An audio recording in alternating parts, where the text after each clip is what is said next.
Hey guys what's up, कैसे हैं आप सब लोग। I am Anshul Sharma, your chemistry teacher and you are watching Brainic education chemistry channel. So guys, आज की वीडियो में हम शुरू करने वाले हैं। हमने लास्ट वीडियो में देख लिया था कि ऑर्डर ऑफ रिएक्शन है ना, ऑर्डर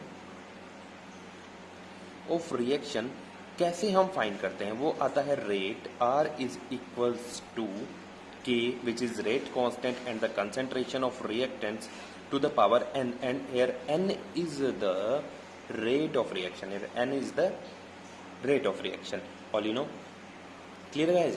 so ये हमने निकाल लिया था। अब हमने क्या निकाला था कि कई बार क्या होता है कि जैसे हमें क्वेश्चन मिलता है तो उसमें रेट ऑफ रिएक्शन पूछ लिया जाता है और हम उलझ जाते हैं कि how to calculate the rate, है ना, हाउ टू फाइंड। तो कुछ मेथड नहीं मिल रहा होता, लेकिन हम एक चीज़ भूल रहे होते हैं कि यूनिट जो है ना वो बहुत हेल्पफुल होती है रेट को फाइंड करने में।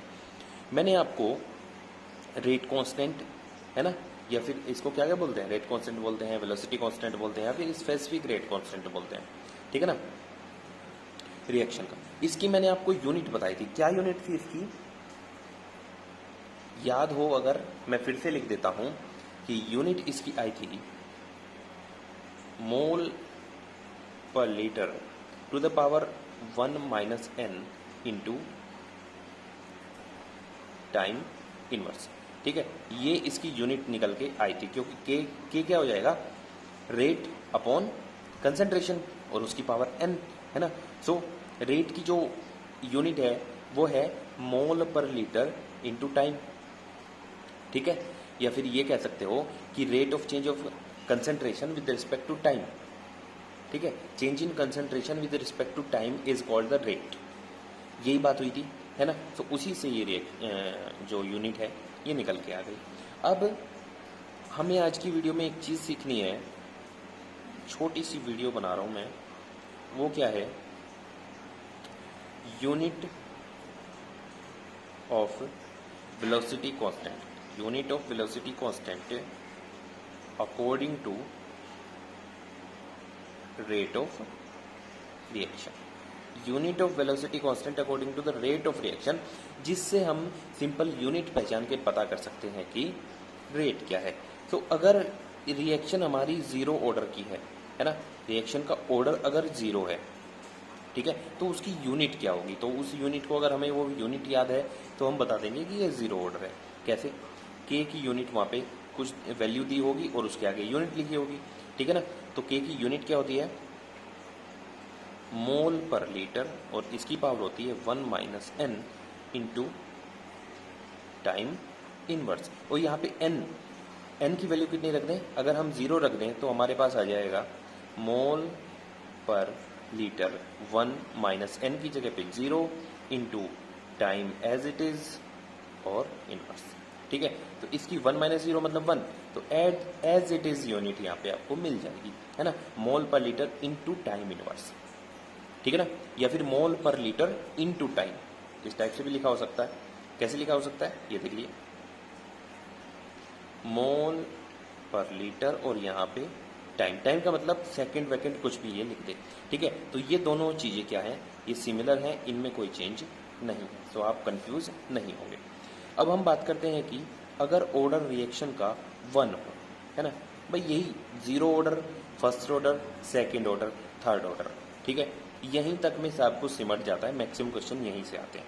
तो इसकी ओरिजिनल यूनिट क्या थी, mole per litre 1 minus n into time inverse.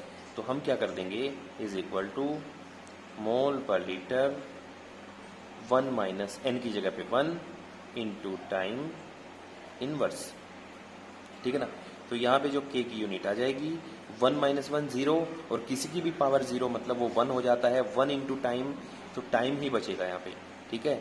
सो टाइम इनवर्स आ जाएगा, या फिर 1 अपॉन सेकेंड मिनट, कुछ इस टाइप से लिख सकता है, ठीक है ना। तो ये चीज़ें ध्यान रखेंगे, फर्स्ट ऑर्डर के केस में जो होगा वो ये कंडीशन आपकी बनेगी। Clear guys. अगर अब बात करते हैं सेकेंड ऑर्डर, अब ऐसे ही निकलता चला जाएगा, mole per litre to the power 1 minus n into time inverse. बार बार इसलिए लिख रहा हूं ताकि आपको ये याद हो जाए, है ना।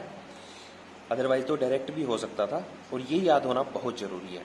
सो यहाँ पे क्या हो जाएगा, मोल पर लीटर और 1 - 2 सेकेंड ऑर्डर के लिए निकाल रहे हैं हम, ठीक है ना, इनटू टाइम इनवर्स, ठीक है ना।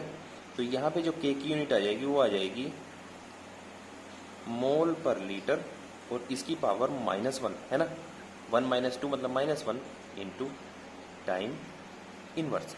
अब इसका अपोजिट भी हो सकता है कि ये लीटर की वैल्यू ऊपर दे दे, मोल नीचे रख दे, और जो टाइम है वो इसके साथ भी जोड़ सकता है, और एज इट इज़ यहाँ पे टाइम इनवर्स भी रख सकता है। तो इसमें आप कंफ्यूज नहीं होंगे सेकंड ऑर्डर के केस में कि अरे ये क्या दे दिया, ठीक है। तो ये सेकंड ऑर्डर का केस है जब वो एक्सचेंज हो जाएंगे या फिर इनवर्स में रहेगा, ठीक है। सो ये एक छोटी सी यूनिट थी जिसमें मैंने आपको बता दिया, छोटा सा सेशन था सॉरी, है ना, जिसमें मैंने यूनिट के बारे में आपको बता दिया, ठीक है ना। ये सारी चीज़ें आप अच्छे से याद रखेंगे, जो कि बहुत ज़्यादा हेल्पफुल होगी आगे आने वाले जो न्यूमेरिकल्स आएंगे उनमें। Clear guys? सो इसको आप बड़े ध्यान से करेंगे। और नेक्स्ट हम देखने वाले हैं अभी क्या, नेक्स्ट वीडियो में मैं बना रहा हूँ ज़ीरो ऑर्डर, है ना, zero order, first order, second order की जो डेरिवेशंस हैं वो हम ध्यानपूर्वक देखेंगे, ठीक है। इंटीग्रल रेट लो वहाँ से निकल के आएगा। सो गाइज बने रहिए ब्रेनिक एजुकेशन केमिस्ट्री चैनल के साथ में, और पढ़ते रहें, आगे बढ़ते रहें। All the best.